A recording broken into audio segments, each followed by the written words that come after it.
Don't go anywhere. We're going to have a quick word from one of our sponsors, Apax Lab. Elevate your coffee experience with Apax Lab mineral concentrates.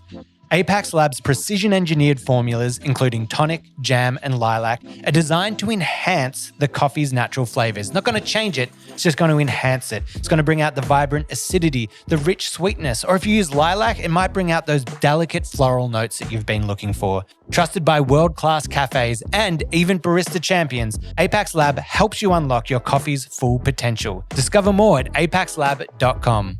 Wait, where was that again, Sonam? The internet. Oh, okay. Thought he was going to say the website. Thanks. Today's episode is brought to you by our amazing sponsors at Eco Barista. The reason I sound like this is because they got massages at our stand at Mice, and so I'm getting a massage while recording this message for you. They're the best sponsor of the pod that we could have had. They have the best eco products. This probably sounds really pornographic, but it's not. I'm just getting a massage. They have the best eco-friendly coffee products. They got coffee bags that you can design yourself. They got cups. They got iced coffee cups. They got everything you need. So make sure to support them because they support us. Head to ecobarista.com.au and get 15% off your first purchase when you sign up.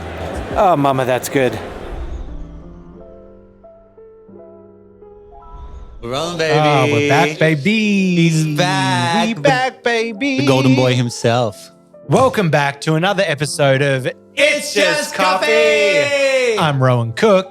I'm Liam Conroy. And it's just coffee. We're really getting pumped up for this one with my great arrival back into it. But the question I have to ask you is, how did Starbucks turn it around in Australia? Today, we have one of the biggest coffee companies in the world on the show, Starbucks. Well, obviously not Starbucks itself on the show, but we have someone that works there with us today. Now, as you may know, Starbucks' adoption into Australia was a little bit rocky and a little bit different from the global success that they've had. Arriving on Australian shores at the turn of the millennium, Starbucks quickly spread across the entire continent, but by 2008, they were forced to shut 2/3 of their stores. Fast forward to 2025 and Starbucks is back with a bang. Now with 82 stores nationally, they're rolling out twice as fast as when they originally launched. So the big question is, how did Starbucks turn it around? In this episode, we're going to talk about what brought Starbucks back. Think of it as a personal playbook for winning your market. Whether you run a cafe, manage a team, or just want to sharpen your hospitality edge. We'll tackle all the big questions like what defines exceptional service, how crucial is the ordering experience, and which marketing moves change the entire game. And why is Starbucks suddenly exploding across Australia? Here to help us understand Starbucks' journey is Nick Casey, who is the Marketing and Communication Manager of Starbucks Australia. Welcome to the show, Nick. G'day. That was such a lax, cool kind of fanfare coming in. G'day. I'm here. I'm here. Thank you so much for joining us. I have to say, I'm excited. This is my first pod back in like a month, 2 months, something like that. It's been too long, Ro. We've missed you. It's been too long. I didn't know if I was going to say this on the pod, but I feel like, hey, it's my personal story, so I should just say it. I just had a little baby. Yay! Congratulations. Thank you. One of a these? little.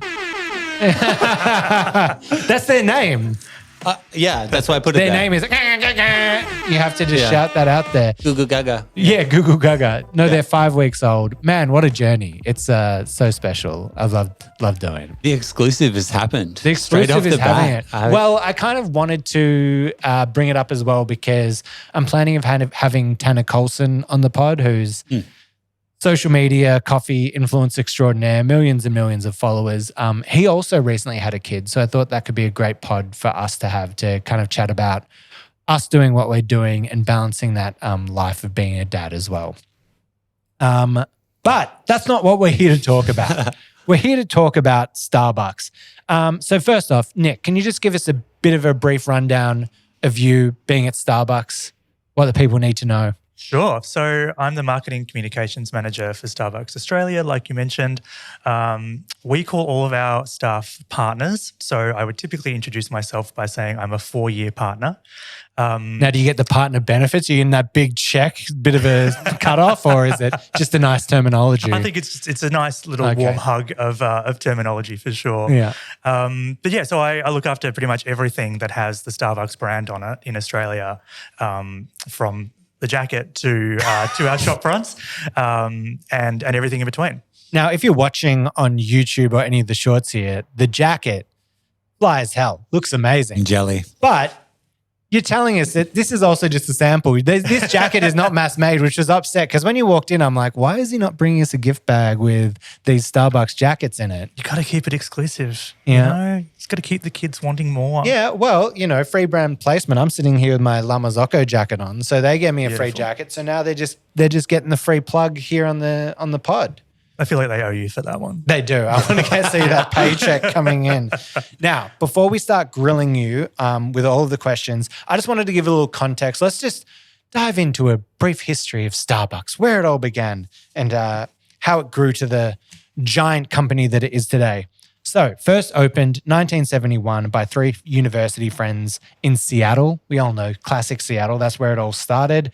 For a decade, it was a single store that only sold coffee beans, leaf tea, spices, until 1982 when a young New Yorker named Howard Schultz walked through its doors. Under Schultz's guidance, the coffee chain grew from fewer than 20 stores to more than 100 in only 4 years. And then in 1992, he took the company public.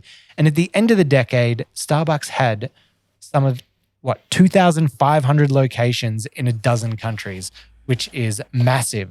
And then as of 2025, Starbucks is a Fortune 500 company with 40% share of the US coffee shop market alone, which is insane.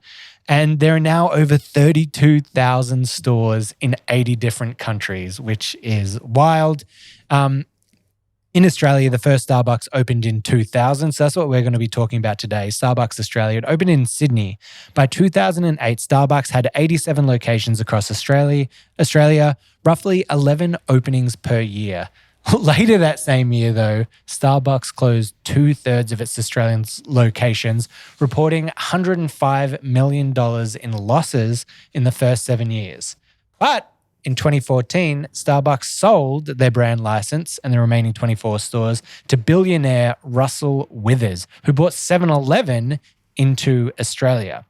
And as the years rolled on, Starbucks started to turn a corner, and in 2023, in the financial year, it broke into profitability for the first time. And as of 2025, some would say Starbucks has carved out a space for itself in the Australian coffee scene. Does that all sound right to you? Absolutely. There we go. So we're going to break down all the things that happened to kind of turn that corner. Obviously, there were all the decisions that you made. You were the 100%. main Totally reason me. that Starbucks turned the corner. Absolutely. We're going to break down customer experience, Australian locations, ordering, products, and of course, all those amazing ice drinks that we're looking at. Now, the first thing that stands out to me is the visionary customer experience that sets Starbucks apart. Mm-hmm. It did it from the beginning. Mm-hmm. So how do you create a standout coffee experience? We always boil the experience down to one word, which is connection. So making sure that every single customer through one of our stores, whether it's in the cafe, in the drive-through, via a mobile order, is still offered that moment of connection with the barista, handing them their beverage, using their name, making eye contact with them. And you forgive kind of all nature of sins. If the coffee isn't perfect and we need to make it again, sure, we'll make it again. Or if the cafe is busy and you've had to wait, then all of that is kind of mitigated by a really fantastic connection. And of course, we do everything we can to make sure that every point in the experience is exemplary. But if you don't make that point of connection between the barista and the customer, then there's no point in doing it. There's no point in being there. Underlying all that, there's craft, and then there's consistency, and there's all the other kind of buzzwords that go into making sure that we're delivering a standout experience every day, speed of service and clean cafes and all the basics. But the reality that we talk about every single day, and the thing that we probably measure more than anything else by various metrics, is that point of connection between a barista or a Starbucks partner, as we call them, and a customer. Yeah, and that's the resounding thing that I think I hear from everyone that comes in that works in the industry is like coffee is about connection, whether it be the barista to the customer doing that, whether it be the people that are coming in that are connecting over the coffee they're ordering.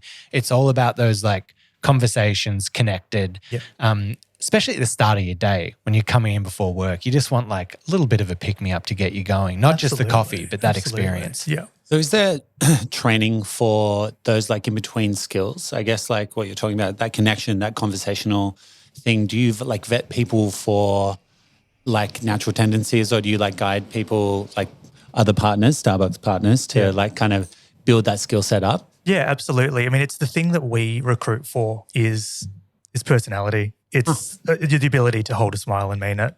You know, we can teach you everything you need to know about being a barista, and we've got an amazing, there's 6 weeks of paid training that goes into becoming a barista at Starbucks, but at a minimum. But what we're looking for in the first instance is, are you going to make that connection with a customer? Are you going to stick your head up above the bar, over the top of the coffee machine or around the corner of the fridge and say, hey, it's good to see you? That's the most important thing. And it is hard to teach, absolutely. So we definitely try and find a way to recruit for it. But then we've also got extraordinary partners across our business who've been doing this for a really long time, who are just experts in imparting that wisdom to their partners in their stores and coaching them and leading by example in that as well. Liam, I'm so proud of you. Look at when he asked the questions and he said Starbucks partners. I know. He even used the terminology. He just came straight in. In your view, what are the key principles of customer experience that you could apply to any cafe, for smaller cafes as well? I think you have to read the room. You'd have to know that so many of our customers on any given day are there because they need or want a coffee quickly. So all of the experience that goes into that should be around consistency, speed, that quick moment of connection, and then getting somebody on with their day set up and ready to go. So, we spend a lot of time thinking about how do we increase dwell time in the cafe, or, indies are spending a lot of effort into signature bevs that are really craft focused, which is amazing, and it's building a huge industry. But, 90% of our customers every day just want a coffee and they want to get going. So how do you make sure that you identify that need, that you read the room, that you take the ego out of that conversation and you go, I'm going to here now deliver you a really great coffee experience, and then release you back into the world. Yeah. I used to get such a kick out of like doing those little moments for people that stood above. I remember like at a cafe I used to work at, Snow Pony, I'd like sit and I'd see a customer's car going past that I recognized and I'd be like, oh, they're pulling up. I'd be like, quick, get me the large skinny latte with 2 sugars doing that. I'd have it and I'd like put it behind the register and they'd walk in and they'd order and go, perfect, there you go. It is. And they're like, what? I'm like, so your car pulling up. It's and they're the just best like, version of the experience we can offer. And when we get to know our regulars and we can anticipate that need and just completely streamline that experience, customers love it, but also the partners love it too, because they feel like they've done something really meaningful for that person in that day. And, you think about Starbucks as an enormous global company, as you mentioned, 36,000 stores and 600,000 employees.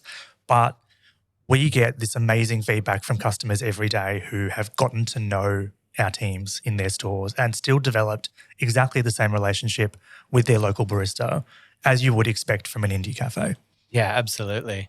It is interesting as well. I find a big sign of it is as well how well the staff are treated in doing that, because I've realized, and maybe it's as I get older as well, but just going into a place, I'm like, why did I like the experience there? I'm like, was it the quality of this? Was it that? And obviously that has to be at a certain level. I'm like, oh no, it's just I felt like I was welcome there. They didn't grease me off the second I walked in a door. And they were like kind to me. And I get that. I'm not blaming that on the staff. Most of the time, if you have staff that are like treating you badly or doing that, it's probably because they're working at a place where they're not being treated well and they're not enjoying it. So I think that's a huge part as well. And when you have those staff that want to create that, that's what hospitality is about. Yeah. You want to create those moments for people. Have you watched The Bear? Mm-hmm. Have you watched The Bear? Yeah. Season 2, I've never had such a big smile on my face. And when Cousin is finally works at the fine dining restaurant, he's like, oh my God, he's like, oh my God, I'm getting it. I am understanding. And what is it? Is it a hot dog or deep dish pizza? It's a deep dish pizza. Yeah. The table are there like, oh, we've only been in Chicago. We didn't have a chance to get a deep dish pizza. the staff over here, he's like, they go out and get one. He's like, let me take it to the table. In the fine dining restaurant, they bring it out and the table lose their mind. And that's what hospitality is about, like that moment. And then when he's driving home, with Taylor Swift, like his daughter's or whatever his favorite song, and he's like singing it as he drives down. Like that's what hospitality is about, like those moments. Absolutely. I'm just smiling so much thinking about it. Goosebumps. What a moment. My gosh. If you haven't watched The Bear and you're a food person or a hospitality person, watch it. Right past, some of it's anxiety inducing at the start. Some of it's too close to home, but there's so much heart in it. Oh my God, it's so good. Before we jump on, I actually, it's quite interesting, like talking about connection and about kind of also in the same conversation, speed of service. It's like I would go to Starbucks because I want that, like the quickest coffee I could. You know, you go online, I want that one. It's like, bang, I'm catching a like airplane, or I'm like, you know, it's all about speed, but then also prioritizing connection and wanting to like, you've got even less time, you know what I mean? You've like built into Starbucks, like efficiency. Mm-hmm. So the window to actually connect with the customer is like even smaller than like a normal one. Absolutely it is. But, you know, it should never be a barrier to doing it. You know, it should never not, it's not a negotiable, right? So no matter how busy you are or how fast your turnaround needs to be, there still has to be that moment where, and that's part of the, you know, the famous kind of, you know, the cup marking, right? Where we write your name on the cup, and we used to write the full order on the cup, and most of that's on a label now, but that is there for a reason. So not just so it doesn't get lost in the shuffle, but so that we can use your name and we can make eye contact with you and we can hand off that beverage to you. We actually call the handoff area at the end of our bar the connection plane. So that's the point at which that connection needs to occur.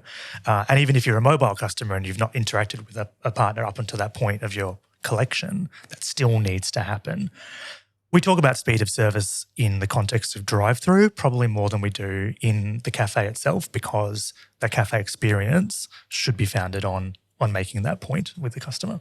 Do you reckon you guys have less lenience from the customers than like a local coffee shop? Because I reckon there'd definitely be a part of like when you're in a local shop, sometimes you can just see that there's a rush. The staff are running around like headless chooks. You're like, oh, the poor buggers. Like, oh my God, the poor things. But I feel like in a Starbucks, there's less lenience. Like people are like, look, I think customers are pretty generous. You know, we've just opened our first 4 stores over in WA in the last 6 months, and they are doing insane numbers, busier than any stores in the network by, you know, double, triple the kind of daily transactions. And it's been really heartening to see customer feedback saying it was really busy, but everyone was really friendly. Or I know that I could see that they were working hard to keep up with the demand. And that's all you can ask for, right? That, you know, not everyone's going to be patient all the time. You're not always going to have a customer who is willing to wait or is willing to forgive the wait. But as long as you can, you know, again, smile, greet, acknowledge someone as they come in the door, make sure that moment of connection is delivered, then again, you know, you forgive everything that happens in between those points. Yeah, absolutely. That's interesting that you've opened up now in WA, because you've got over 80 stores across Australia, with the majority being Queensland and New South Wales, I think with like 27 stores. Yeah, it's pretty evenly split across the eastern seaboard. Yeah, across those markets. How do you ensure that shops pop up where people are wanting them? Like, what is the thought process for where you're opening these shops? You just said you're opening in WA and it's blowing up. Like, obviously, you're not just throwing a dart at a map. Like, what is the thought process that goes on here? Most of our network growth at the moment is focused around drive-through. It is obviously something that was really beneficial to the business during the pandemic, in that we could continue to trade in a lot of locations where we wouldn't otherwise be able to open a cafe. And so the growth strategy now is investing really heavily into that channel. And so for that, we kind of look at the infill. We're looking at where there isn't a large amount of other, you know, especially indie and specialty locations. We're not popping up on your high street. We're not opening here in Fitzroy or in Richmond or in South Yarra. You know, we are thinking about the places where customers are coming from or moving through in their daily routines. So we have a lot of kind of commuter-based locations. We typically try to locate a drive-through store on an inbound traffic lane. so that we are capturing that morning commute really efficiently. And that does, it forms a majority of the trade in those drive-through stores is that kind of early day. Most of their stores open about 5 a.m. But then you also get an amazing cohort of customers that come in the evening to just hang out. And look at the western suburbs here in Melbourne or in Sydney, and you get a lot of communities who are, we've got stores obviously in like Werribee, and St Albans opens this week, and you've got communities that are coming in who might be breaking fast, and so they're coming in, after sunset, or you've got hospo workers or frontline workers who are swinging by on their way home from a shift. So it's about being in a place that's really convenient to capture that traffic as it passes through and create an experience that is a bit of a beacon. Our logo is called the siren, and we can get into what a siren is, but the idea is that we're following the siren's call, right? You've got this green beacon of hope on the horizon. You go, oh, great, I can get a coffee on my way home. Starbucks is still open. So that's kind of the big strategy at the moment, is being in those places. And that's, extending now into suburban fringe and into kind of light regional. We just opened our first store in Geelong, our second store in Toowoomba. So those kind of locations where there is not necessarily a huge culture that we're at risk of, steamrolling, because we definitely don't want to put any indies out of business. It's just about making sure that we're offering something else in those places. That's so interesting, because we've definitely talked about it on the pod, especially when we were over in Dubai, traveling around. Like, this idea that Australian coffee shops close at like 2, 3 p.m. is so different from other global markets and how they do it. And also in Australia, with being such a melting pot of cultures, there are so many communities that don't drink, that aren't going out for a bar for a catch-up, that need somewhere just to go and hang out. And also just with alcohol consumption probably dropping overall, especially with like younger demographics, it makes sense that there's somewhere to kind of go and, again, connect as you do that. That's so interesting about the drive-thrus, because, again, that's these different markets of like Australia versus the US and like how it works, where I think that kind of culture's more accepted there. Do you think that, you were talking about COVID, do you think that kind of like opened people's eyes to it and normalized like, oh, this is an easy experience, this is actually quite good? Or where do you think that the pickup is mainly from that? Yeah, I think so. It's Starbucks has invested in drive-through globally for a really long time, and there's some markets, you look at Korea, for example, where drive-through is their primary store type, and they've got some incredible tech to support that experience and to kind of drive how that works. For us, it was always I didn't know you had drive-through. Well, that's weird. But then you look at the rest of the landscape, especially in QSR. You look at Macca's or GYG or even Gloria Jean's, and drive-throughs are popping up everywhere, because what we found in modelling through the pandemic in terms of how many partners we needed in a store and what kind of routines that looked like and what was the minimum that we could carry, it gave us a lot of sense of efficiency in terms of how those channels will operate. So now we're focused on what happens in those channels, what happens in the drive-through lane versus what happens in the cafe. And every one of our drive-throughs has a full-size cafe attached to it. So we don't have any drive-through only locations in Australia. They're all, a full Starbucks store experience. I think our smallest cafe is still 30 seats. So there is still all versions of, of a Starbucks experience that can be had from those locations. If it is that late night hangout or it is that early morning commute, both of those are covered really well, which just, continues to grow all the occasions or reasons to come and visit us. Can you tell us what the split is between drive-through and restaurant? At the moment, we're about 60-40 in favour of restaurant, and that's basically because of the historical footprint. So there's been a lot of expansion into shopping centres. I know you guys have been talking a little bit about Chadstone on the pod recently, and we've just reopened Chatty after 2 years without a store there, which was pretty tough. And obviously a lot of CBD locations, and they're kind of the ones that are marked from the first version of Starbucks in Australia. By this time next year, that will have flipped. We'll definitely have more drive-throughs than cafes by that point, because the next 50-odd stores in the pipeline, and we're opening at a crazy rate, are pretty much all drive-throughs, with the exception of a couple of bits and pieces here and there. Yeah, that's so interesting. I mean, like, I look at it, not to steal your market on doing that, but even from a specialty sense, I wonder if for like the smaller shops, if there ever is, there's a few places that have done it, but you kind of go, maybe there is that more of a market for that drive-through and that convenience. It'd be cool to kind of see people maybe tackle that because not everyone has the time now moving through. Why do you think that it's starting to shift that way into it? Do you think it's Australians and that having less time, having busier lives, or what do you think that mark is of wanting more of this drive-through convenience? I think there's definitely a component of that. There will always be a convenience aspect that goes into it, right? And Australia actually has a really fantastic convenience coffee culture. You look at 7-Eleven, and that's always kind of cornered that part of the market. So for us, there was definitely that conversation around how do we get somebody something quickly and consistently. And then I think there's a bit of a novelty factor still, which is a really weird thing. Like that we're 20 years in the market, 25 years in the market, and we're still kind of exploring that novelty. I don't know if you guys remember when Krispy Kreme opened their first store in Australia, and it was a drive-through. And you know what the worst part of that was? It was so busy. I didn't go, but my brother was like, "I'm going to go." But once you got in the drive-through line, you couldn't get out. You're stuck there. And so he got there and then it was an hour and 45-minute wait and he couldn't get his car. Like he can't move out. Like that's how busy it was. Yeah. And he was just stuck there. But sorry, go on. But I think that novelty factor still exists to an extent, and certainly boys the first few days of trade. I was over in WA for our second store opening over there late last year, and at certain points in the day, the queue in the drive-through was up to 2 hours long. Whoa. And we would not be turning people away, but we'd be, having a conversation with them as they pulled into the car park being like, "Hey guys, just so you know."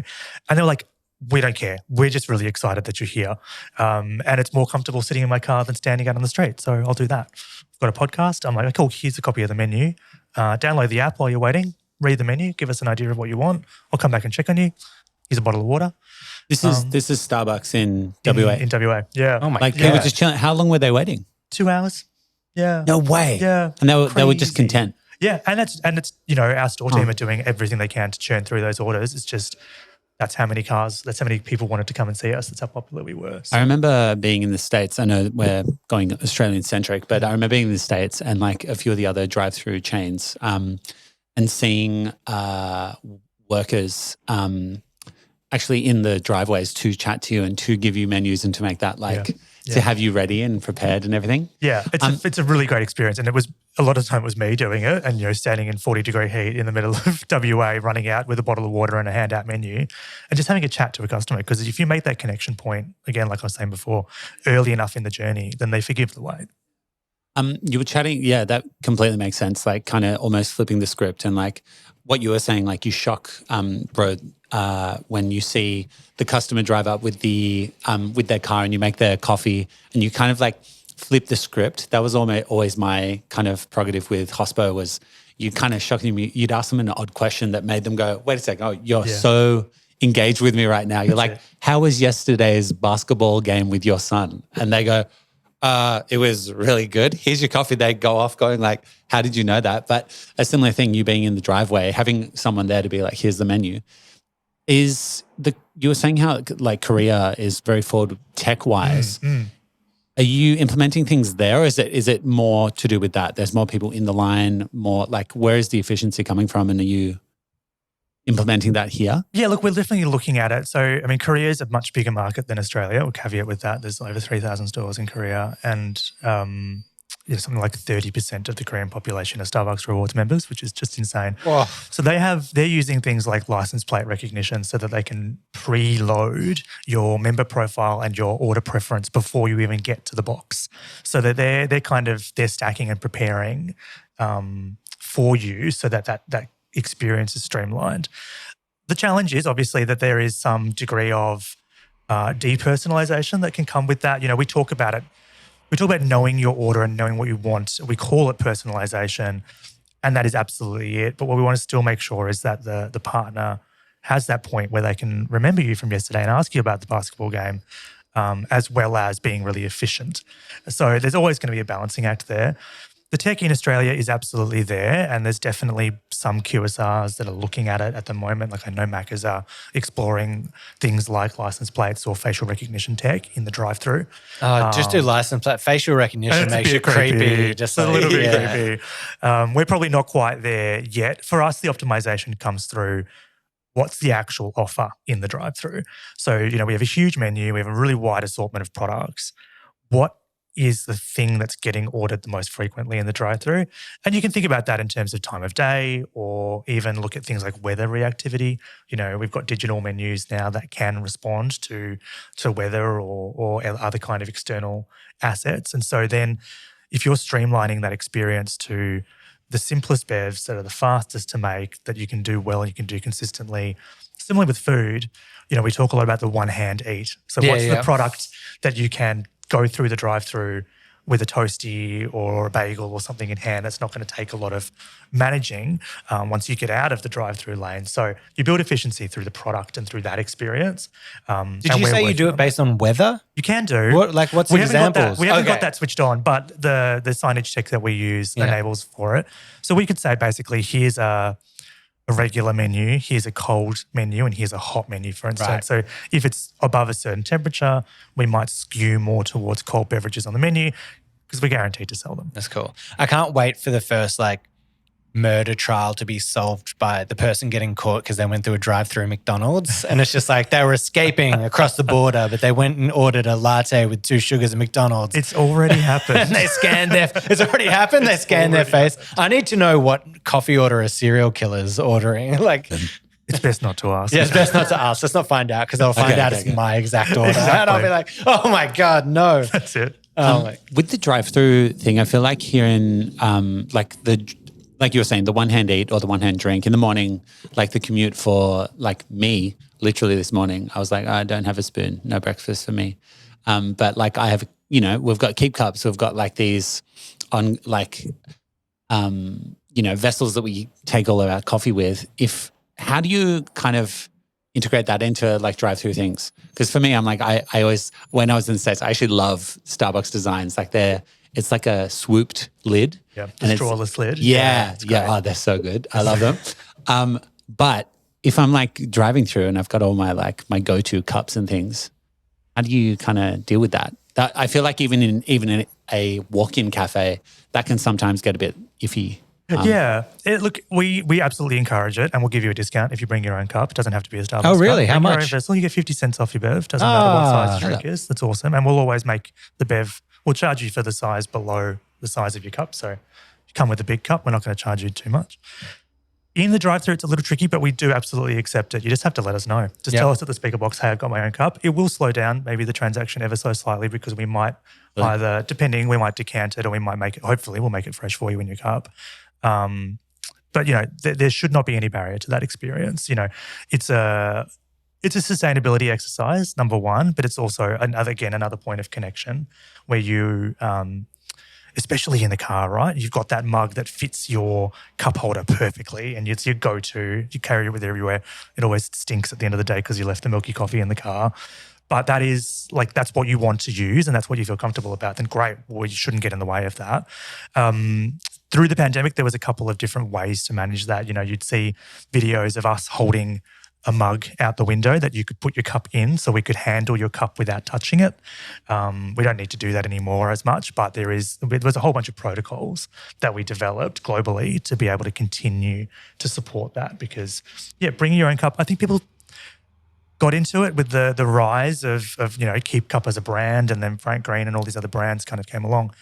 And then I think people just kind of forgot about it because COVID got in the way of it for sure, and there was restrictions around it. But now it's back on. We're like, bring it on, bring your cup, let's do it. I remember it's such a wild shift culturally. I remember back in the early Keep Cup days before the pandemic, I remember being in a cafe, I'd honestly get a dirty look if you didn't have your own cup. If you were like that, it was people were like, ugh, it was such a thing. And now it's it's getting better, but it's definitely got a ways to go, I think. Yeah. And look, there's legislations now obviously around the types of disposable cups that we can have. So for instance, in WA, we have a different type of cup because it has to be made out of certain materials that are compostable.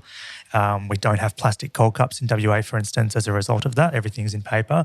And so there is a point, I guess, at which the experience of that beverage will change. The flavour will change. The way it cools will change. So, if you have a preferred experience or you know that your coffee is going to stay hotter longer because you take a a long time to drink it. I mean, I famously take 6 or 7 hours to drink a coffee sometimes, just languish on my desk. Then people have a preference around those vessels, then it makes sense for us to continue to lean into that and enabling that. You are a microwave, like a... God, no. I'll go cold and I'll just let it sit. Yeah, that's the best way to do it. Yeah. We never asked, what's your coffee order? I am a filter drinker pretty much exclusively. Yeah, in the office, it's typically whatever we have, whatever beans have been bought in that week from somebody who's sharing them, I'll chuck them in the Mocha Master, and that'll be my go-to for the week. If I'm out in a store, if I'm visiting a Starbucks store, it's cold brew. Yep. We have a really fantastic cold brew. It's 20 hours. And it's really smooth and really delicious. So that's typically my go-to if I'm not sampling something else that's on the menu at the time. Sampling. Do you guys sample much? Heaps. One of the benefits of being in the marketing team is that we're basically attached to the hip to our product team. So we do a huge amount of sampling of limited time beverages or promotional beverages that we might want to develop, but also all of our whole bean coffee. So we have a big retail business. Obviously, we sell a lot of coffee for home, and every couple of months there's something new in that assortment. There's a new single origin, or there's a new blend, and we are constantly sampling and talking about that. We have a really awesome culture of sampling and trying new coffee. And we were talking about this before we started recording about how we center a lot of our experience especially in our office, but also in our stores around coffee tasting and coffee sampling. If you walk into our office in Collingwood, the first thing that you'll see is the coffee flavour wheel etched into the top of a circular table, which is kind of the centrepiece for when we talk about coffee every day. So there's no excuse to not have the vocabulary. Some people say, oh, it just tastes like coffee. There's someone who doesn't necessarily work with product every day. They might be in finance or another part of the business, and they're like, oh, it just tastes like coffee. It's like, go to the wheel, go and find a word, go and find an adjective and come back and tell me. Because we do want everybody in the business to have that same vocabulary around sensory, to be able to speak to that experience. And that goes all the way down to our stores. When I first joined the business, I spent a couple of days out in store, and we do this with everyone who works in our support centre. We push you out into a store for a few days. And the first thing starts with what we call first sips. And that's you sitting down with the store manager. They'll typically have a French press, maybe a food pairing, a couple of demi mugs, and you're tasting a coffee and you're talking about it. So the first interaction with the brand as an employee, and the thing that we continue to reinforce, is knowing what's in the market. Most of the time, those coffee samplings are not a Starbucks product. It's us trying indie roasters from all over the country, all over the world. Someone travels overseas or visits another Starbucks in another market and brings something back. We're trying that.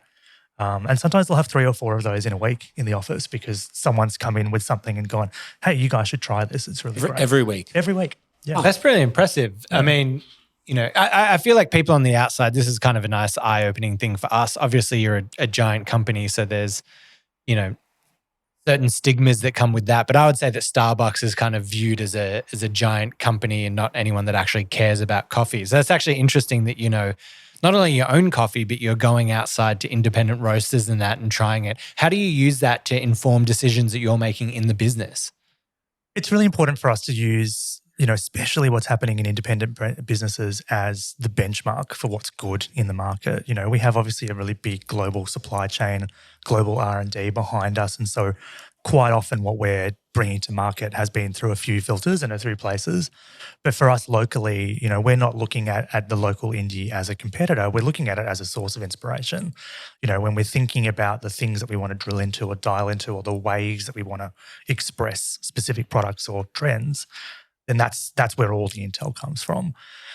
Tasting coffee from different roasters, I think, is a way for us to stay abreast of trends in the market, of trends in flavour.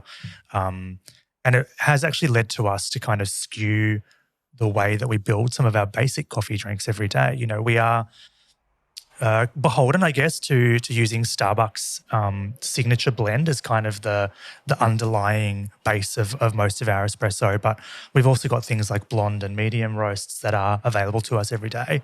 And so we're starting to kind of reformulate some beverages to rely on those particular flavour profiles, just so that they are more specific to the market here. We know an Aussie customer likes a lighter, smoother milk-based coffee more than necessarily a big, punchy, bold espresso every day. So we're molding and changing our menu to suit that. Okay, run me through, because this is a specifically Starbucks thing. The blonde. Can we get a brief? Like, how much can you tell me about like what it actually is? Is it just a light roast coffee? Is that all it is? For whatever reason, we call our light roast coffees blonde roast. Well, it would just be the color of it coming out, right? Crema white. It's a lot blonder. That's right. Yeah. So we have a Starbucks core blonde that is available in all of our cafes every single day. Encourage you to try it if you haven't already. It's like a lot of lighter roasts. It's quite smooth. It's quite caramelly. It's kind of medium-ish bodied with fairly high acidity. So it holds up really nicely in a flat white or in a milky-based coffee. And then alongside that is the Starbucks signature roast, and that is the experience of Howard Schultz coming into Pike Place and influencing that coffee journey that the early stores were experiencing was very much based on his experiences in Italy. So it is a deep, dark, bold, punchy coffee, but it carries flavour really well. And so I think that's where it kind of works for us when we're talking about something that is heavily flavoured, like maybe like a gingerbread latte at Christmas or the iconic pumpkin spice latte, for instance. You still want to be able to taste the coffee underneath all of it. So that's where the signature roast really comes into its own. It's like a masterclass in marketing there, because there's something, and I think even smaller cafes face this issue. You have a product that people know and love and have, but as the market evolves, you're like, well, people are starting to drink lighter coffees. Yep. How do we do that without pissing off a lot of people and do it? And so it's like, okay, we're going to marketing. Okay, it's blonde. It's blonde. It's beautiful. We're separating it. We're creating like a different market on doing that. Because I see so many cafes where it's like they get like a signature dish that becomes like they're famous for it. But then like 4 years on, they're still having to crank out that dish because if they take it off the menu, people will revolt and go nuts. But also it doesn't allow them to evolve, or they have to find smart ways to try to evolve and bring in a different experience as they do that. And speaking of following trends, if you're talking on that, Starbucks made the flat white famous globally, but now Starbucks Australia is adding the magic to the menu. Can you tell us about that? Yeah, super excited. We need the sound. Yeah, I got you. Baby name. There it is. Look, for us, the core of what we do every day is espresso-based beverages, right? We sell more lattes and flat whites and caps than anything else in the business, regardless of what you might see, in terms of conversations about the brand or when we go crazy talking about, again, pumpkin spice or Christmas beverages. We sell an absolute ton of lattes every day. We spend a lot of time with our partners, our baristas in store, making sure that they have a really good handle on what's the difference between a flat white, a latte, and a cap. What's the aeration time? How much head are we talking about? And they do a really great job of that. We benchmark that really consistently. So we are in the detail all the time. And I guess people might not understand that about us. Like what we pride ourselves on every single day is doing a really good latte. That should be the absolute basis of what we do. The magic is a really lovely evolution of that. And exactly as you were saying, Rowan, it's that idea of how do you get better at the thing that you're already famous at? And so for us, we looked at the blonde and we looked at the sales of a flat white and a latte and went, okay, well, here's a no-brainer. We tried to make a magic with the signature roast and we're like, this is punchy. This is a lot going on.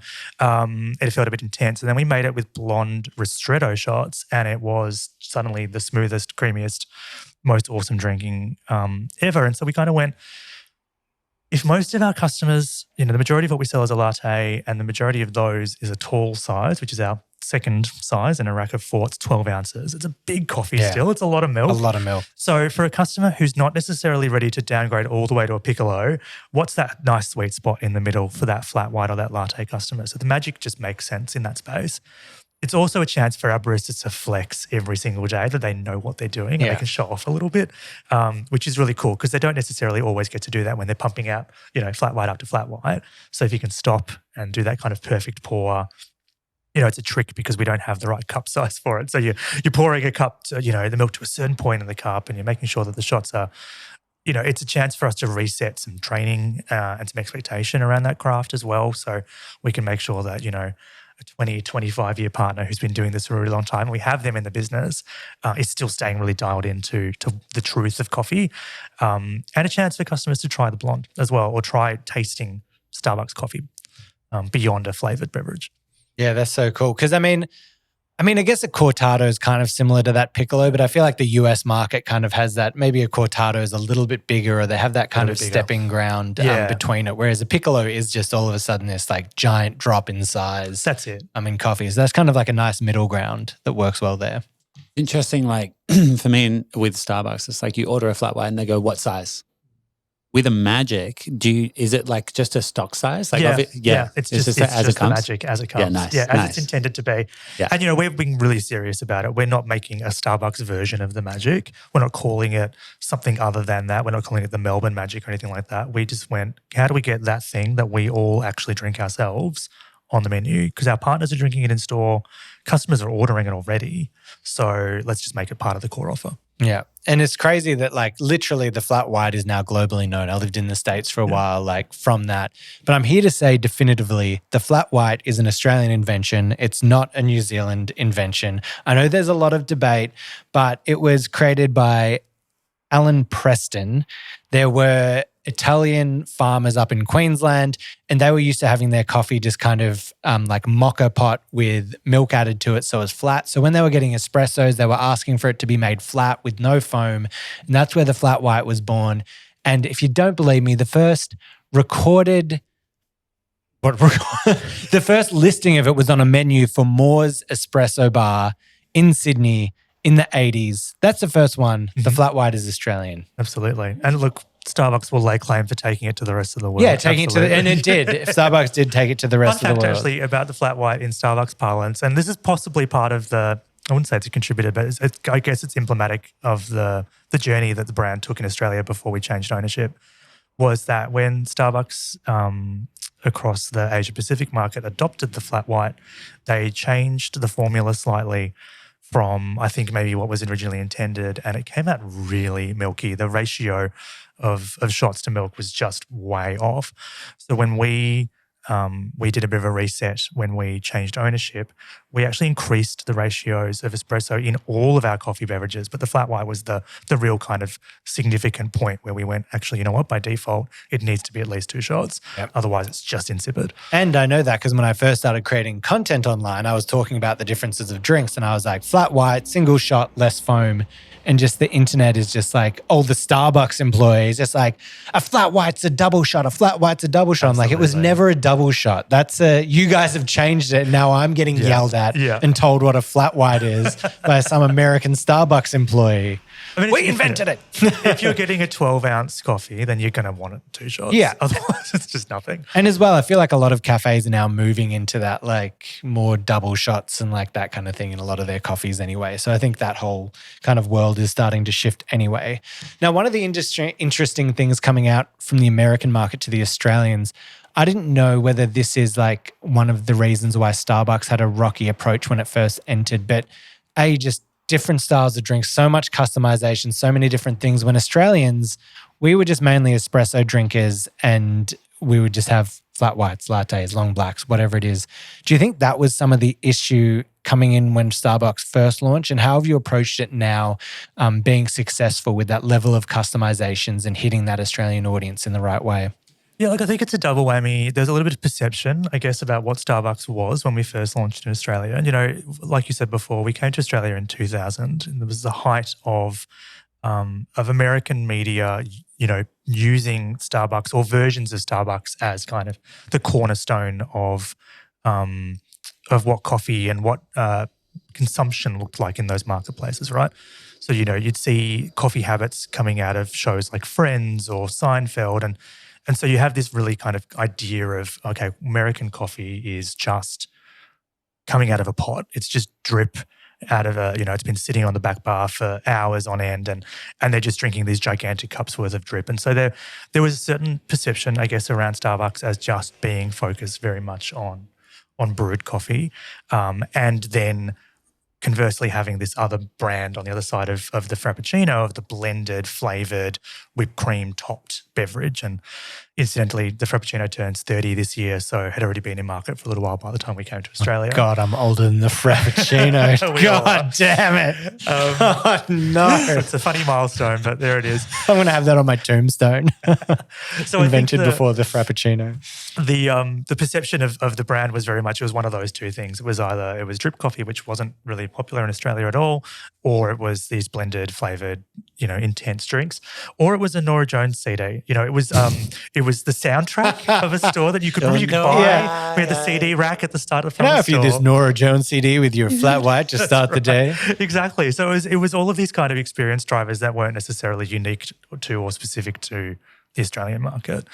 And, I'm never going to sit here and say that the brand failed. I think the brand found some opportunities to kind of refocus. And at that point, when Starbucks first came to Australia, it was as part of the American company still being run out of the US.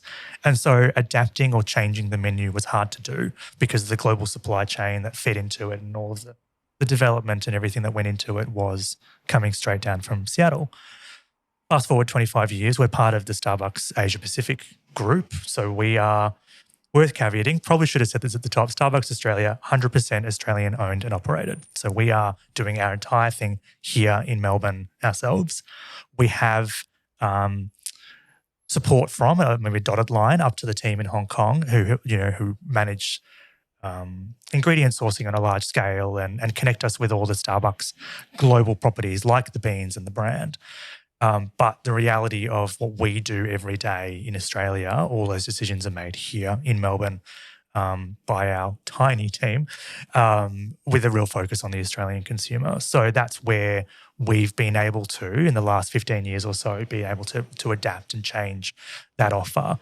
So, and I think then the perception of the brand has also shifted over time globally. And that's, become less, I think in the US, they really saw a challenge where the brand went from being a routine-focused part of everyone's daily journey to a little bit more aspirational, really focused on fancy ideas and lots of flavors and crazy drinks. And there's absolutely still an element to that. And it gets new customers through the door every day. So we're never going to say no to that innovation. But there's a big focus in the US and subsequently out here as well on just simplifying that offer, getting back to the roots of really good coffee every day. The US market is still very much brewed coffee forward. It is a huge part of what they do every day. And there's some amazing tech that supports how they can speed up the brew process and have a variety of different beans on the bar at any given time. For us, it's a tiny, tiny percentage of our sales. So our focus remains very much squarely in espresso-based beverages, which is 40% of what we do every day.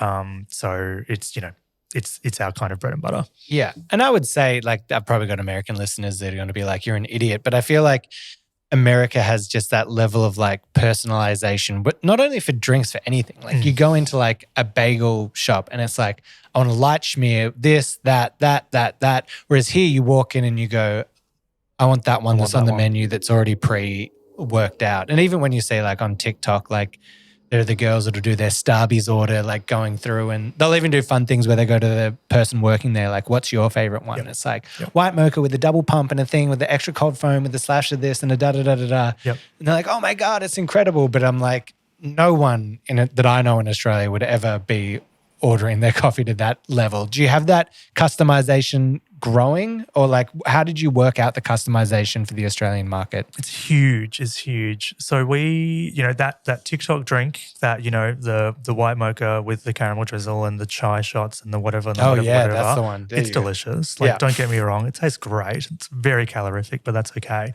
That is huge part of what we do. We have customers come into our stores and just hold up their TikTok and point at a drink and say, I want that. Can you make that? And that's the content that trends the best for us as well in terms of social content. It's when we do get a little bit extreme. And, people, there's all these memes out there, all these, articles that go viral about, oh my God, I can't believe this person's coffee order. It's so long and it's got all these customizations in it. And we're like, bring it on. We're not here to judge what you want to put in your coffee. If you want a flat white with nothing in it, great.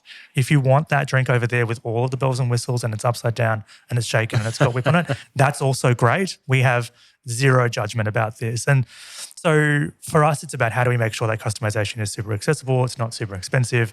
There is an expectation, I think, in the Australian market. It's starting to shift with the rise of tea, especially with tea brands coming out of, Taiwan and Hong Kong and Japan, which do offer a huge amount of customization in terms of I want light ice and I want no sweetener and I want extra pearls and all that kind of thing. So there is a cohort of our customer that's very savvy to ordering that way, and we have to keep up with that. Right. But that's where things like the mobile app really come into handy, because you can build that experience into that journey so that when you're in the cafe, it's a little bit less intimidating to try and articulate that. Easier through an app. And I was going to ask, what's the adoption like of that here? Because I know when I was in the States, it'd be 90% of the people already had their coffee being ordered before they're walking in through an in-app thing. Is that starting to kind of come into the Australian market as well? Yeah, look, we've only had mobile ordering in Australia for 2 years now, so it is a relatively kind of juvenile thing for us. The entire menu is on there, and you have the ability to save. This is my favorite feature. You can save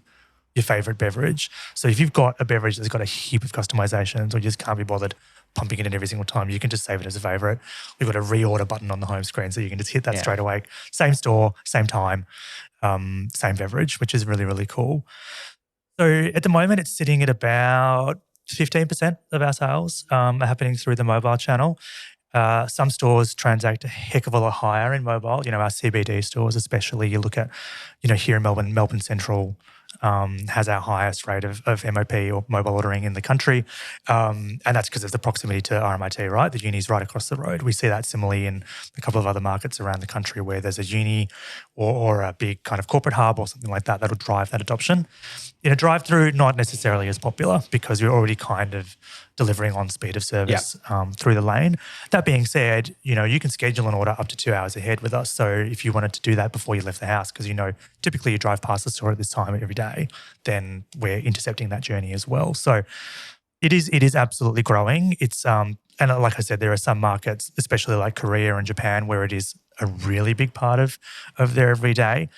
We don't necessarily have a target in mind of where we want it to get to. I think there's a bit of an idea of what a logical ceiling might look like in terms of if we get past this point, we're kind of no longer having a great experience. And, you go into some other retail brands or QSR brands at the moment and all of the ordering happens on a screen and you're not interacting with a person at all. And we definitely don't want that to be the norm for us. We want, again, connection and speaking to a barista and getting a recommendation or hearing about someone's day to be still central to that experience. So we have to balance how much of that happens digitally.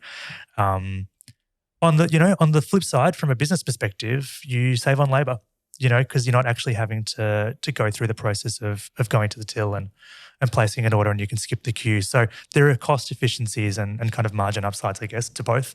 Yeah, it's the full convenience thing. It's a different need that certain people want from it, right? Some people just want the convenience. I was kind of analyzing it as I was we were in the hospital for a little while after the pregnancy, and I had my first Guzman and Gomez experience. Yeah.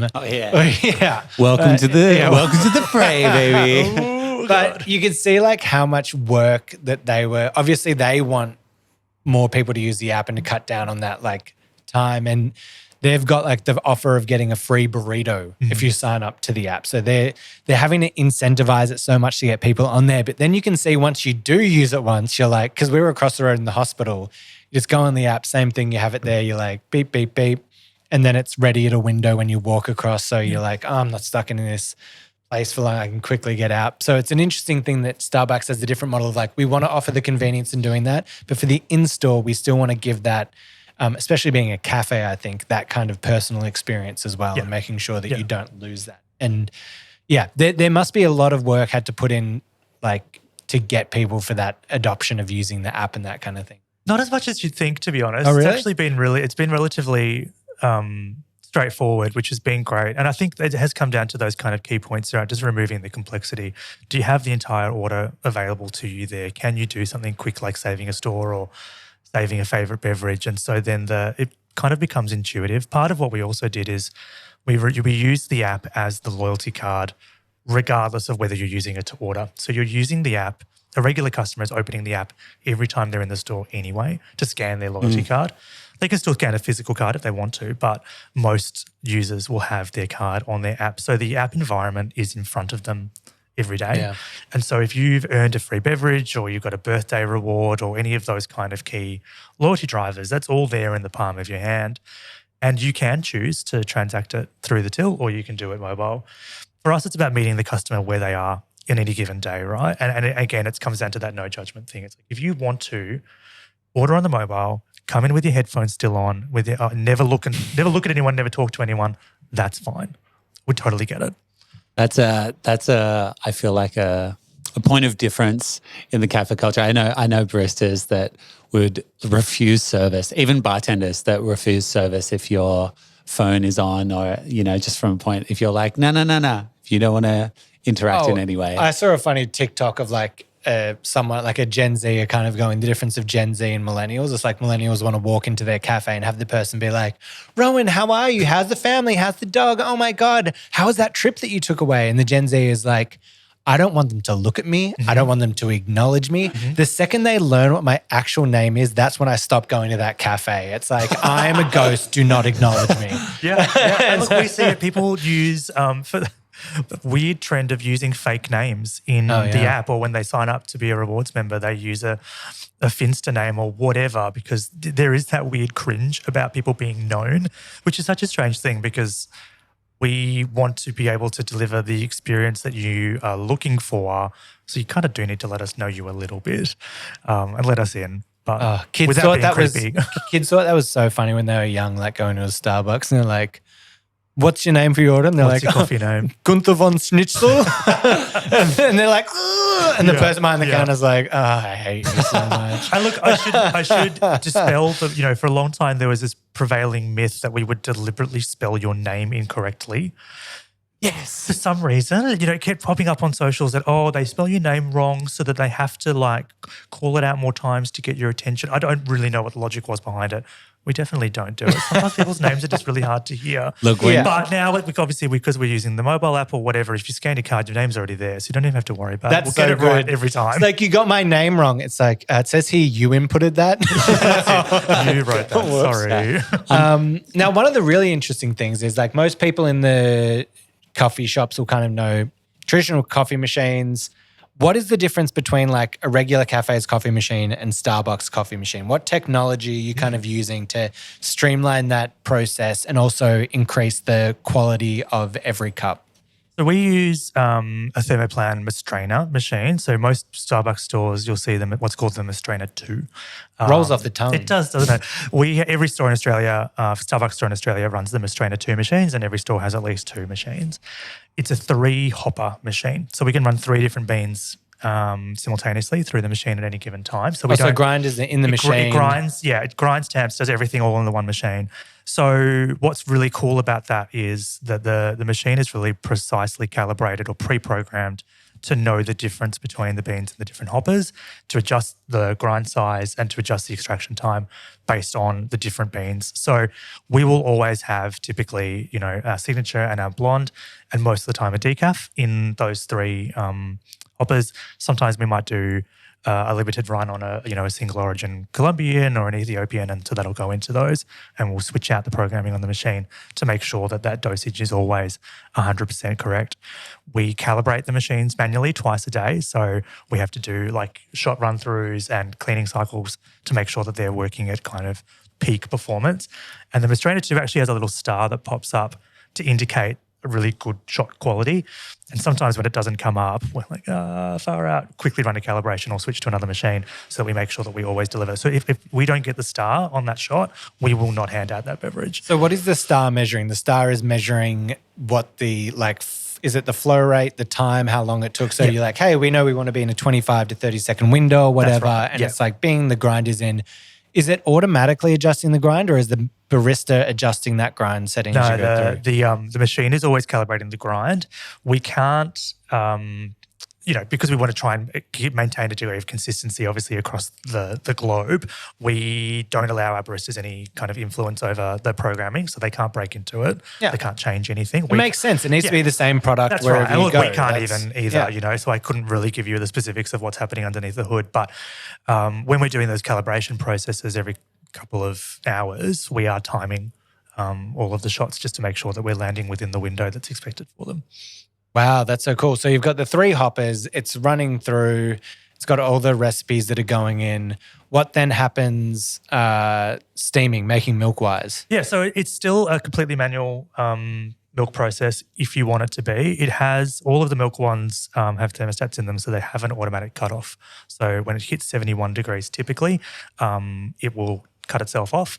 We can override or change the temperature for specific beverages. So there's 3 other preset temperatures on the machine, so we can make milk at 4 different temperatures. Oh, just like without very hot, intervention. extra hot. Totally. I think it's 54, 62, 71, 77. Yep. So if you come in and you order it extra hot, it is just the press of a button. And part of that safeguarding safety for our partners as well, because as you guys know, sometimes customers want their coffee blisteringly hot and you can't quite understand why they would want it to taste burnt milk, but that's fine. Yeah. And you accommodate their preference. Yeah. But there's a point at which it's no longer safe to handle that jug. So Now, we want to make did sure. this come through lawsuits that were like put against American Starbucks in the past? Or is this just I like, hope this is just common sense. I feel like I hear all those like stories of like someone suing a coffee chain for $5 million because they spilt a hot coffee on themselves. Yeah, and look, it happens everywhere. You know, you're trying to mitigate these kind of mistakes. But for us, it's about that. Again, it's about the consistency. So the reason that we use a semi-automated process, I guess, is to ensure that we are pumping out consistency time and time again. We can be fairly hands-off with the machines if we want to be. You know, you can pop the milk pitcher down and walk away from it, but we typically encourage the partners to stay very close to the process. Obviously, you're still making the coffee from end to end, but it's about ensuring that shot quality is there, ensuring that microfoam is perfect. And again, like I said, we do calibration testing with our partners on their foam and on their steaming techniques as well, just to make sure that they're periodically getting, kind of held to a standard. Now, I've always said, if you're a specialty coffee shop and you're hiring like a new young barista to come on, I've always said, don't hire the barista from like some trendy coffee spot down the road. I'm like, hire them from a big chain or something like Starbucks. Yeah. Because I feel like the training and regimenting and like thing that are drilled into them makes them such a great employee. What are the things that you are like implementing in your staff, whether it be for making the coffee like that, making the recipes, and even like, is there scripting of how to like deal with customers? What are the processes there? I mean, there are a lot of processes, and being a business as big as Starbucks globally, there's a lot of processes, and some of them are very market specific, and so sometimes you have to rewrite the rule books locally as well, which we've done for sure. One of the big things that we work on is, I guess, kind of the cost to time ratio. So every task in a store has a certain amount of time associated with it, whether it's pouring a shot or blending something or chucking something in the oven. And so we know what that is for every single task that our store teams do. And we use that to ensure that we've got the right amount of partners on shift at the right time. So that's based on sales data. So we know what kind of transactions we're doing any time of day. Therefore, we know how many partners we need on to be able to implement that in the most efficient way. We're also pretty strict about deployment. So where our baristas are behind the bar at any given time.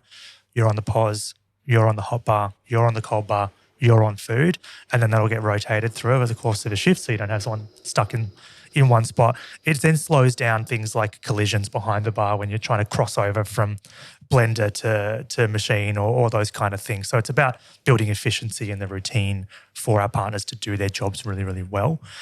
And then, we don't script so much in terms of saying you need to say this. We do give useful pointers, or sometimes we'll offer 2 or 3 ways that you might upsell something. Or when we deliver, a new promotional beverage, for instance, we've got just launched this week our vanilla shortbread latte.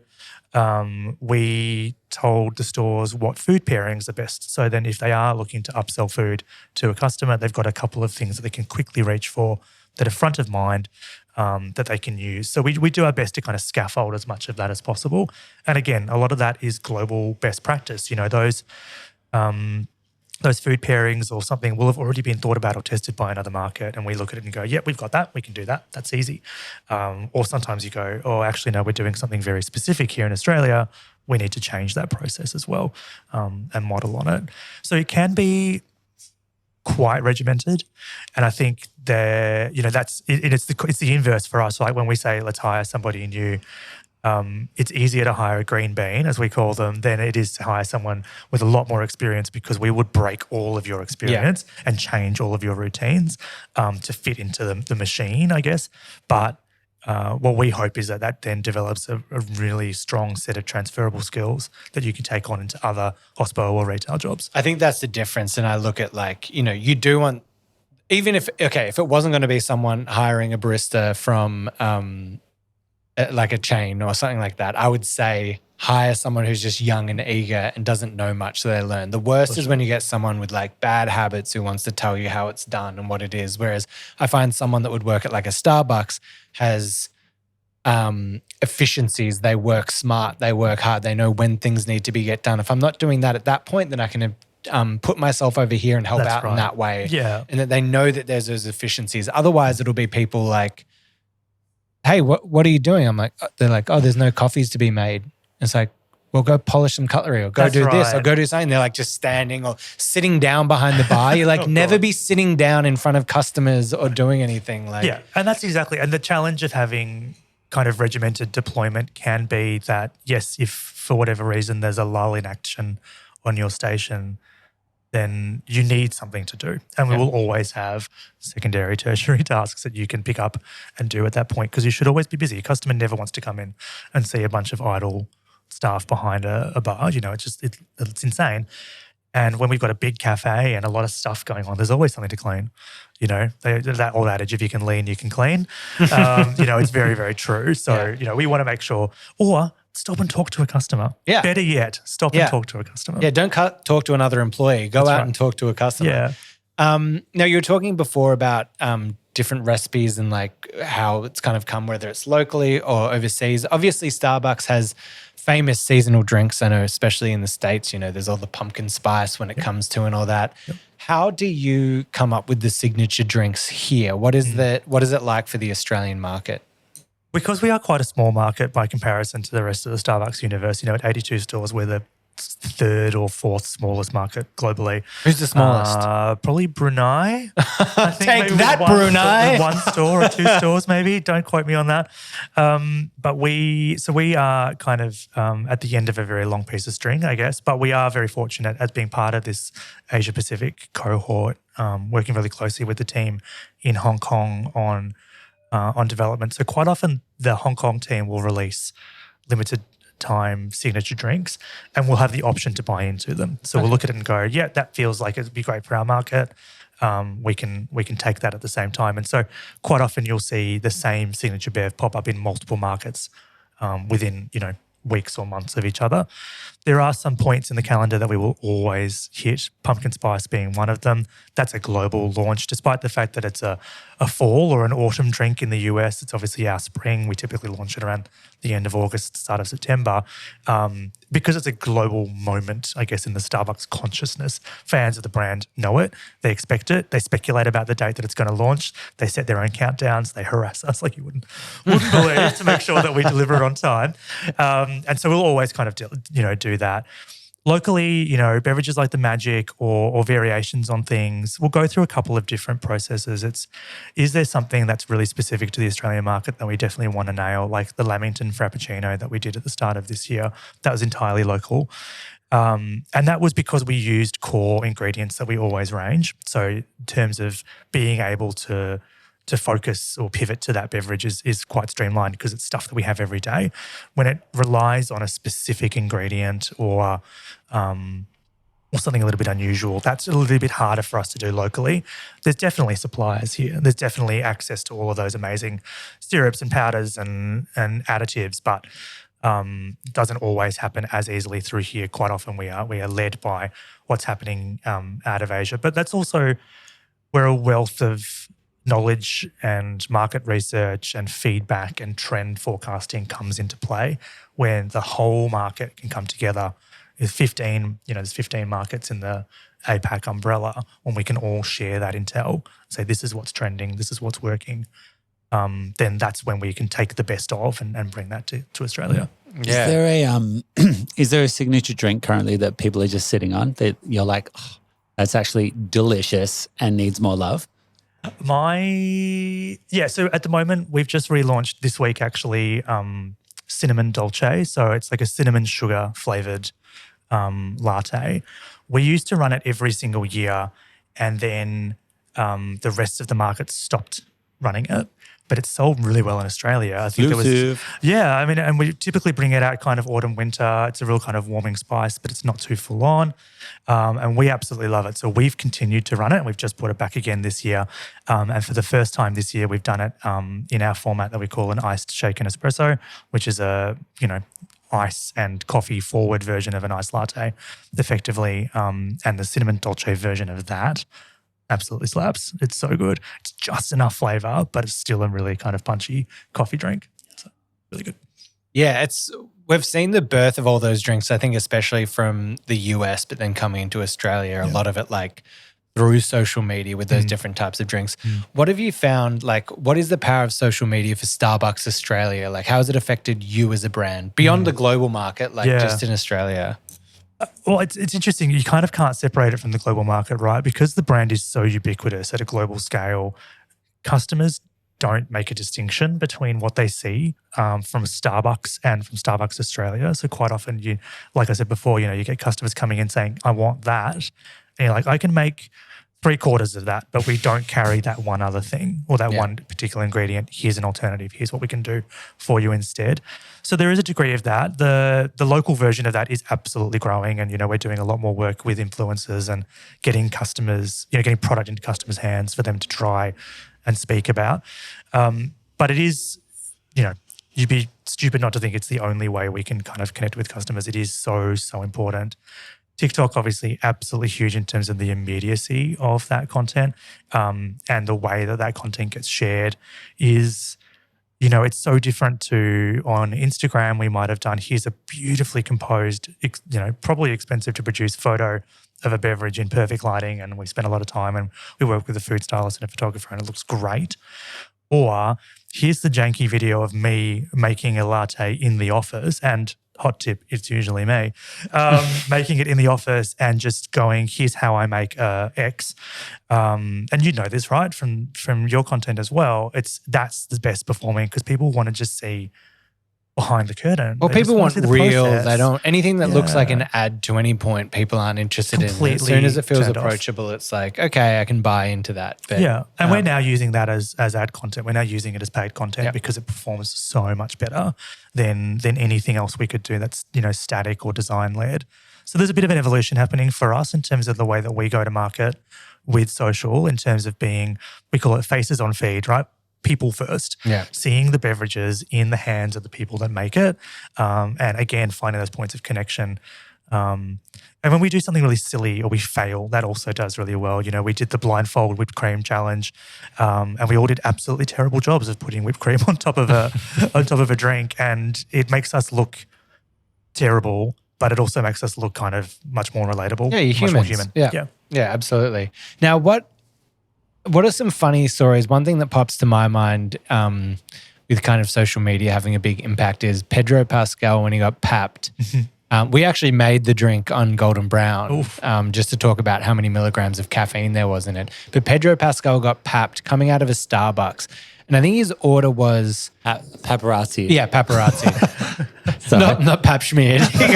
He got a pap smear as he came out. You doubled down. I was like, wait a second. Yeah. Do people not say that? Carry on. Yeah. Well, everyone says that for sure, right? For sure. Yeah, I say it every day. Yeah. His order was like iced, just 6 espresso shots, or maybe even 6 double shots. Quad Americano with 2 extra shots. Yeah. There you go. Yeah. Which is like 6 shots of espresso and 1 drink. Yeah. Which is insanity. A, did that have any effect? Did people go in? Or B, what are some other kind of crazy moments that have like affected you from like celebrities doing something or getting an order? Look, it's probably, I'm a big Pedro fan, and I was like, I will definitely try and drink that. That didn't have a huge effect on us, thankfully, because again, I think we probably don't have as much of a black coffee consumer culture. I think black coffee is just under 10% of our sales, so it's not a huge thing for us. But you definitely see it in any celebrity or any influencer or anyone just being papped, as you say, out and about. typically with an iced drink. That's kind of the big thing that's driving the trend is there's something, I guess, more aesthetically pleasing about having an iced drink. And maybe it's the ASMR of it all, the clinking of the ice in the cup or whatever it is, seems to have become the mixing, the layers. I've got a beautifully layered matcha with strawberry foam on top or something like that. That's definitely what drives a lot of that social engagement. And there's so much content. We get tagged in it every day of just like girly pop influencers in, head to toe workout gear, standing in front of a brick wall with an iced latte in their hand. It's like, I'm not doing anything. Okay. Yeah. Okay. But you look great and I hope you enjoyed your drink. Yeah. So there's definitely, I think, an aspirational lifestyle element to the way that customers are consuming social. I don't think it's necessarily for those kind of things when a celebrity or an influencer is involved. I think it's actually less about the drink. It's more about the brand or it's more about the visibility of it. And you see it with brands like Erewhon and stuff in the US where it's about being seen with the product. More a $20 strawberry, yeah. With a $20, yeah, exactly, or an $80 smoothie. So that's definitely a huge part of what we get is a lot of people just wanting to pose with the brand. And it's not a bad problem to have. We've kind of set the standard. Says Mr. Sexy Jacket. But you think about the Starbucks cup, right? It's a fairly iconic piece of IP, white cup with the green siren on it. And so that for us, as long as we see that, we're home and hosed. I've got a couple celebrity orders here from Starbucks. And I think it's almost an insight into like personality test. It's like, what's your customized Starbucks order? Yeah. Obviously at the top of this is Pedro Pascal with the 6-shot, quad espresso over ice. But we got Lana Del Rey. She's a holiday season drinker. So she goes the peppermint version of a double mocha. And she's also a Waffle House employee. Mocha? What's the double mocha? Just double choc? Double choc. Multiple Reddit users have shared that. But then we've got Bill Nye, who drinks the coffee guy. The coffee guy now. He drinks a tall coconut milk caramel macchiato. Delicious. And then we've got Kim Kardashian, who drinks a white chocolate mocha with whipped cream in the smallest size possible. I am going to call BS on that. Dun, dun. So I know them and they don't drink that. I know Kim, and there are so many calories in a white chocolate mocha. I'm not saying this out loud. Wow. I would be really impressed if that's what she was drinking every day. And the smaller size would be a short, so an 8 ounce. Right. It says here at the end, but she only takes a couple sips. There you I go. I would too. Now we're back. Yeah. We actually did. Taylor Swift is a famous fan of the brand and contrary to popular belief, does not sing about Starbucks lovers in whatever song it is. But I got some Starbucks lovers. Yeah, I literally remove it from our media monitoring every single day. I'm like, that's not the lyrics. But she's a caramel latte drinker, a skinny caramel latte drinker. And when she re-released That is how I would describe her as a person as well. Absolutely. A skinny you're right. Like Liam nailed it. It's a window into the personality for sure. Yeah, that's actually here. So we actually released when she re-released Taylor's version of Red, we released the beverage as Taylor's version of the caramel latte, which went absolutely bonkers. We had a 100% Taylor Swift playlist in our stores for a week, which I will never be forgiven for. But so many people came in and just ordered that without even thinking. Like they had no concept of whether that was the drink that they wanted, but because it was Taylor's version, they just latched onto it.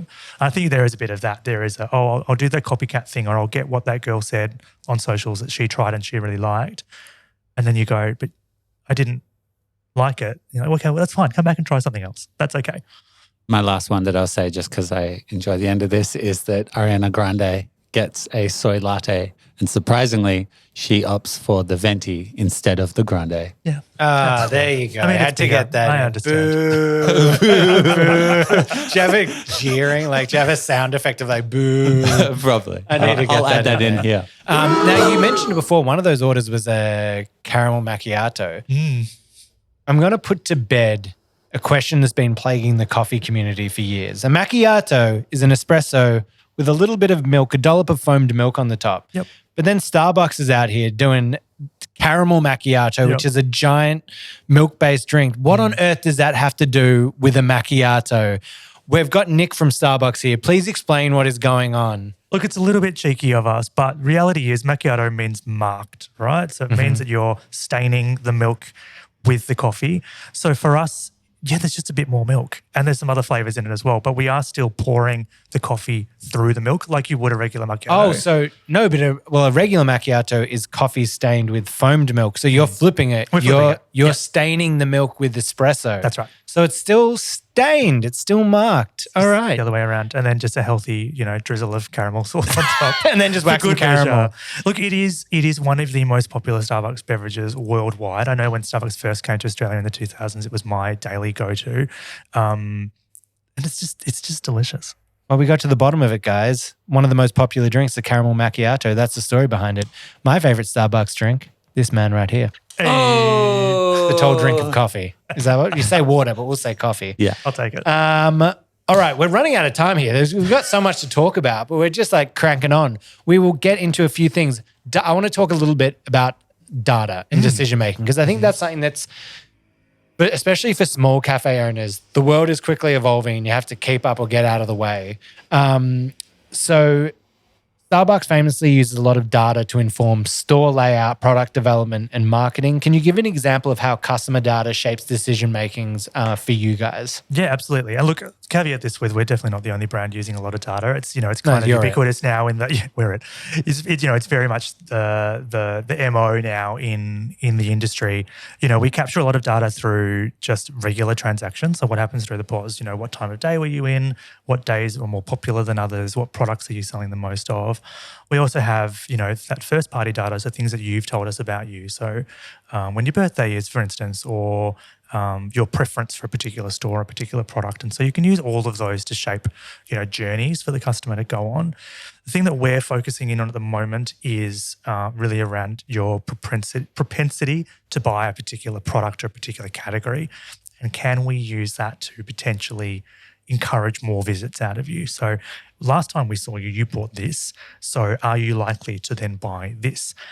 And most of the time you're taking a bit of a guess and you can't answer marketers like to get into the idea of we've got the answer to the question before we've asked the question. But the reality is you have to ask both questions and be prepared for one of the answers to not be the one that you're looking for.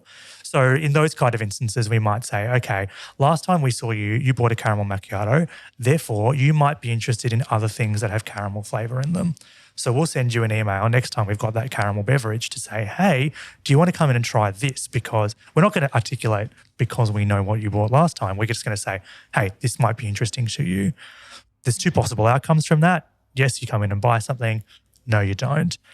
Both of those are valuable insights, right? Because if you did, then we'll continue to encourage you down that journey. And if you didn't, we'll find something else to talk about. So it's about taking both of those outcomes. And, if a customer didn't enjoy the experience of that particular beverage or that particular food item on that particular day, doesn't mean they lost. It means that you need to find a different way to talk to them. Yeah.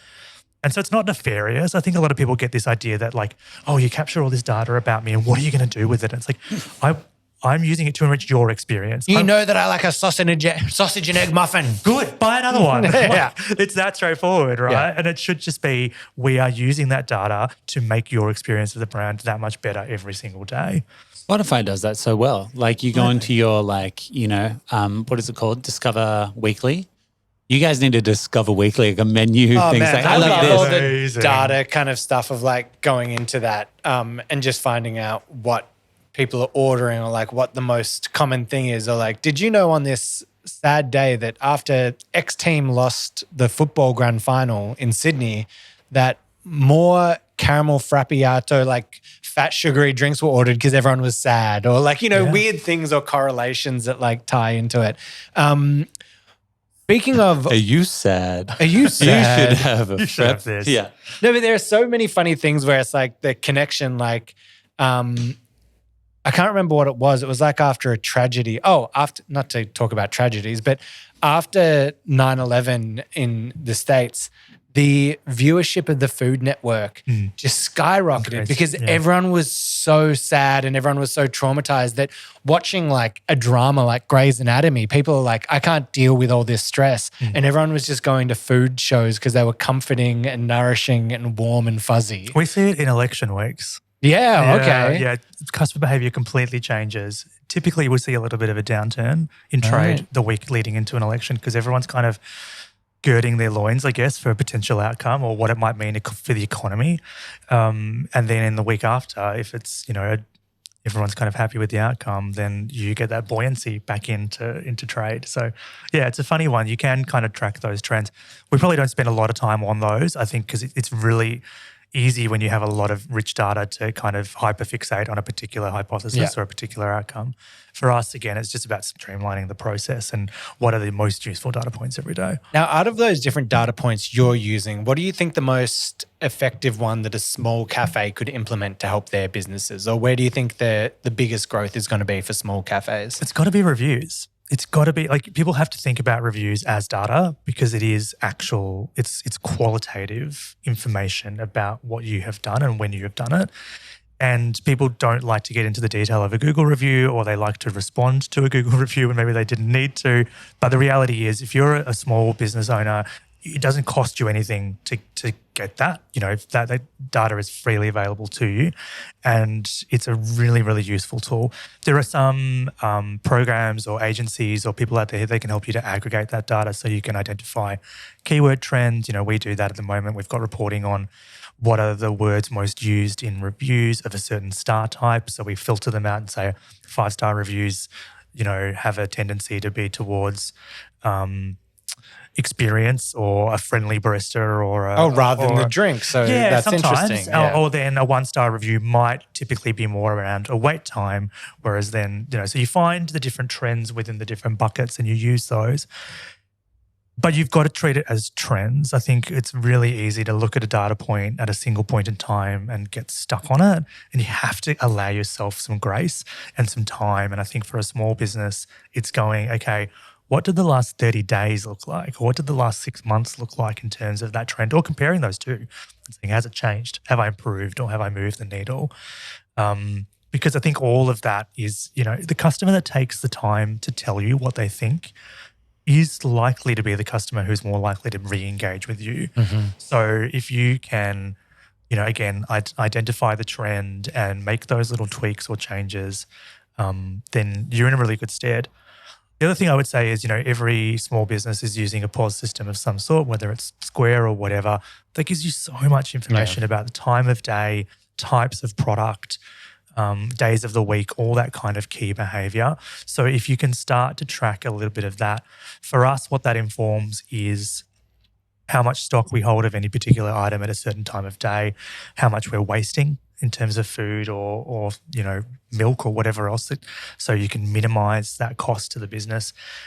Do we have the right staff in the right place on the right times of day as well, or the right days of the week? So, if you're a small cafe and there's 3 of you on, and you don't have that flexibility of a big bench of 30 partners to call in, it's, okay, I need to have 2 people between these hours and I need to have 1 person here on the shoulder because I see an after work pickup and I haven't really thought about that. I wasn't prepared for it. So all of that data as a small business owner is really, really accessible and really freely available to you. Again, it's about trend. It's about manipulating that over time to really get a holistic view of what it is. But also, if you can't confirm or qualify that data by having a conversation with a customer and then reinforcing it back to you, then ignore it, right? Like if you look at the data and you go, well, it's telling me one thing, but my experience with that customer tells me something else, you've got to go with your gut. You've got to trust yourself on that, because all of the data in the world could tell you absolutely anything. And especially now with the rise of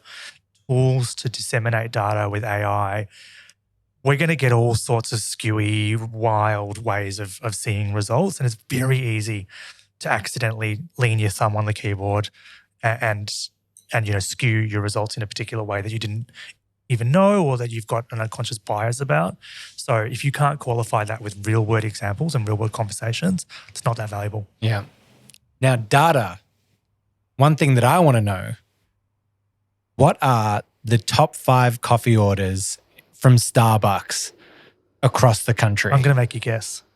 Oh, we'll start from 5 going up to 1. Okay. No, I'll go the other way around and then you read them back to me going from 5 to 1 because I want the reveal. I want to build up to the final one. I'm going to guess, we know milk-based drinks is like kind of where people are going. So I'm going to say latte, number 1. I'm going to say cappuccino from the old school world. I'm still going to say it's kicking around. Flat white has to come in number 3. Number 4, oh God, I'm going to stick still with milk-based and say piccolo. And then number 5, I'll say long black. Oh, pretty close. Okay. Pretty close. So number 5, firm favorite of yours, the caramel macchiato. In Australia? In Australia, yeah. Wow. Number 5. Yeah, Caramel really strong. macchiato. And kind of evenly split between hot and iced versions. Number 4 and growing is matcha. Of course. We would be nowhere without matcha. Like it is such a huge trend and it's just absolutely blowing the lights out. So matcha is solidly in that top 5. I didn't even think of that. And that's it's in lattes, it's in iced lattes, but it's also in blended. So the matcha frappuccino is our number 1 blended beverage. And then you're right, top 3 is your flat white, your cappuccino and your latte at something like 10 million lattes a year. 10 million a year. Jeez Louise. Yep. All right, there you have it. Matcha. Yep. I didn't even think of it. I got the top 3. Interesting to see. I mean, it's interesting in the coffee world. Everyone goes on about black coffee and that's the purest. But then you look at like what people order. It's like there are no black coffees in sight. What is your breakdown of black coffees? It's about 10%. 10%. And that's split between something standard like a long black Americano or cold brew. Cold brew is really popular for us. I'd be even interested to take cold brew out of that and see where the other light. You don't know that, do you? It's about 50-50 in that 10% contribution. Okay, so it's like 5% is black, like long blacks and espressos and that. Yeah. Right. All right, we're running out of time here, so I'm just going to ask a couple more questions just to wrap us up. What is the biggest difference between Starbucks in America and Starbucks in Australia? Espresso. It's about espresso-based beverages. We sell more of that than anything any other one category. And like I said before, the US market is still very focused around drip. They've reintroduced free refills, all those kind of key things. The condiment bar where you can add your own milks or creamers or whatever, whereas customers want one and done, a latte. There you go. There you have it. I mean, it's just the different level of immigration. We had that huge Italian, it's migration. Completely cultural. Yeah. And it's one of the most beautiful things about coffee culture in Australia is that, everyone's involved in the same story. And now, finally, some closing reflections just for our cafe friends that are out there. If you were consulting with a new coffee shop that was going to open next month, what would be the top 3 things you'd tell them to focus on, apart from don't do it? I would never say don't do it. No, absolutely not. I think it comes down to what we were talking about at the top of the episode. It's consistency. So, it's remembering that, again, 80, 90% of your customers coming in every day are just there for their daily. They just want their latte. They want their flat white. The bells and whistles or the accoutrement that comes with that is up to you. But the reality is, as long as they've got a really good coffee in their hand, they're going to be happy. And the craft that goes with that, right? So consistency doesn't mean everything has to be 100% automated. It doesn't mean everything has to be cheap and cheerful. It doesn't mean that you have to take shortcuts. It just means that you put the effort into doing it really well every single time. And so if that requires calibration, if that requires training check-ins, if that requires, can you show me the difference between a latte and a cappuccino, then do it. Ask those questions of your baristas and make sure that they're held accountable for those standards. And then take the ego out of it. I think, there's a lot of amazing specialty coffee indies that have come up, and the adventure of going and seeing this beautiful coffee and taking the photos for the gram and sharing that is awesome, but it's only going to get you so far. When the Mont Blanc stops trending, that's no longer valuable to you because it's actually a really expensive, time-consuming drink to make. So what do you do then if you don't have a really consistent base underneath all of that, which is good coffee, good food, comfortable cafe? Then all of the other stuff on top doesn't really matter. I think that's a really interesting point. And to what you were saying earlier, I think we've talked about it like the signature drinks or that on the side. I think they're not the signature drink isn't there for the overall experience. The signature drink is to get someone new to walk in the door so that then they can experience the rest of what you're doing amazing. You can't just base it off that one drink. It's just a clever way to get people through the door, and then they're like, oh my God, like there's, I don't know how you say it. I don't know if it's Spanish or French. It's like Calais or K-A, like C-A-L-L-E with a thing on there. I don't know if it's Calais or however you say it. Calais, but it might be like K-A if it's like Spanish or I don't know how you'd say it. They do croissants and that kind of stuff, and they're always on the trend of like the French hot chocolate, or they did like a cookie croissant where it was like a baked cookie over the top of the croissant. They're now doing the Dubai pistachio croissant. But at the baseline, you go in there and you're like, oh my God, these croissants are really good. This place is really great. They're making amazing sandwiches. Oh, I should come back and get that from here. Exactly. So you've got to have the great, as you're saying, consistency, quality, all that. Use those extra little special things as a way just to get new people in the door. Yeah. You drive loyalty through doing something well repeatedly. So you just got to do that first, and then everything else comes afterwards. Oh my God. Well, speaking of great consistency, look at this guy the whole way through the pod, just hammering the questions out. Amazing guest. Thank you so much for coming and joining us. I know your time is valuable, and we're very gracious to have you come down here. So, one thing I forgot to ask is, like, you guys are hiring more influencers to do stuff for you? Absolutely. Well, then hire me to do some stuff for you. I want to get give me some of that Starbucks cashola coming in the side. What a great idea. I wish I'd thought of it. Yeah. Ding, ding, ding, ding. No, thank you so much for coming in. I think it's so amazing to hear the story of how everything's going. And I love deep diving into things that working at that scale. It's so interesting to see how it all kind of comes together. Hopefully for everyone, you enjoyed that. There was so much to take out of it, so many little nuggets of gold in there. And then we're going to have some great shows coming in. If there's anything you want to hear from us, if there's anything that you want to say, reach out to us at hello@itsjustcoffeepod.com. I haven't done that in a while, so I was just running it through in my head. You can reach out to us on socials, all of those things.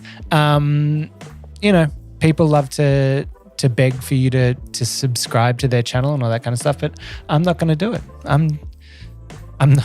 We're not going to do it. I'm not going to do it. Like, I'm not going to say you should go onto, if you're on Spotify listening to this right now, that you should just press the button because all that support really helps us. I just wouldn't say that. But you should, though. But I'm not going to. Okay. We would never say that. That'd be crazy. For you. Nick, do you have any closing thoughts as we finish this beautiful podcast? I think the name of the podcast, right, and you guys do it every single time at the top and the bottom of the episode, is exactly what we're here to do, right? It's just coffee. And we'll say it all together to finish out the podcast. Liam, hit us with those high notes. It's just coffee! Oh, hit me with that run, you soulful man. God, it's good to be back. We're back, baby.